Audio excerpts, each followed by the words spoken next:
guys, so this is an example from section 8.2. Okay, so this is a video for 8.2. In 8.2, we are running hypothesis tests to test claims about proportions. Okay, so it's hypothesis testing to test claims about proportions. So it says, suppose 245 subjects are treated with a drug that is used to treat pain, and 53 of them developed nausea. Use the 0.05 significance level to test the claim that more than 20% of users develop nausea. So maybe somebody who, a company or whatever that does not want the drug to go through is saying, hey, you guys can't use this drug, more than 20% of users are developing nausea. Okay, or maybe 20% is the cutoff by the FDA to determine whether or not this drug is acceptable, or is that side effect too much, right? There's some reason why we're having to test this claim. So the claim is that more than 20%, okay, so the proportion that experience nausea, P, the proportion that experience nausea is more than 20%, or 0.20. So then the opposite of that is that the proportion of adults experiencing nausea is less than or equal to 20%. Okay, so if it's not greater than, then it must either be equal to or less than, right? That's the opposite. My null hypothesis always uses equals. It doesn't matter what's going on. It uses proportion is equal to 20%, or 0.20. So then my alternative hypothesis is going to be either the claim or the opposite claim, whichever one does not have equality, whichever one does not have equality. So in this case, the claim does not have equality because the opposite has that or equal to. So my alternative is going to be that the proportion is greater than 0.20. You need to get this correct because when we go to our calculator, we're going to have to input this guy.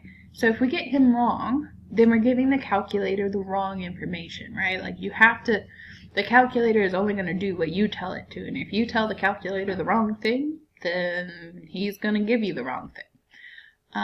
So which option are we at? We're talking about C, right? That's going to be our right answer for this part. So it's an equals and then a greater than.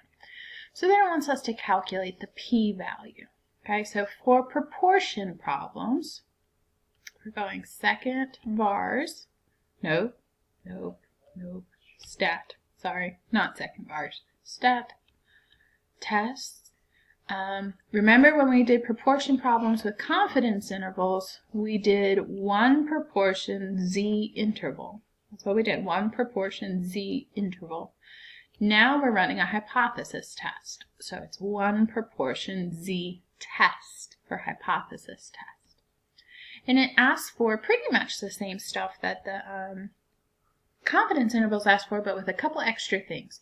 So P naught is what proportion is the claim about. So the claim is all about 0.20, right? 0.20 is what we use the whole time. So that's our P naught. X is the number of successes in the sample. So how many in our sample experienced nausea? 53 experienced nausea. Out of 245 subjects. So out of 245, that's N, that's X. And the proportion down here, we're saying that we're claiming the proportion is not equal to, less than, or greater than. This part has to match the alternative. This is what goes in the calculator. Calculator input, right? This is what we have to get. So we have to get this right because this is what goes down here. So we're going to go with greater than, right? Because that's what we used, was greater than. And then I just hit calculate, and it gives me a whole bunch of stuff. Most of it I don't need. You know, p-hat's kind of useful. It does give me p-hat. That's my sample proportion. But what I'm interested in most is my p-value. My p-value right here. And it says round to 3 decimal places, so my p-value would be 0.261. That's my p-value. Okay? So the p-value is the probability of getting these results. This is our sample result, 53 experienced nausea out of 245. The p-value is the probability of getting these results when H0 is true.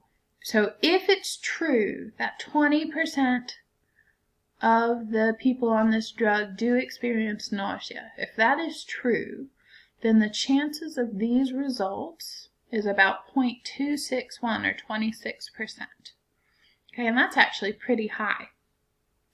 We're going to use a 0.05 significance level. So if we go to our little instructions, right, that we got on Moodle, it says if our p-value, which we got 0.261 for our p-value, is greater than our significance level of 0.05, which it is, 0.261 is greater than 0.05, that means we fail to reject the null hypothesis. This is our first conclusion, that we're failing to reject because our p-value is so high, right? Meaning this sample result isn't strange at all. That could happen all the time because it has such a high probability of happening. So then we have to look at our final conclusion, and this depends on our claim. Our claim did not include equality, okay? Because our claim was just a greater than. That does not include equality because there's no or equal to. And what did we just say? We fail to reject H0. So does not, let's see, does not include equality, and fail to reject H0. That means there is not sufficient evidence to support the claim.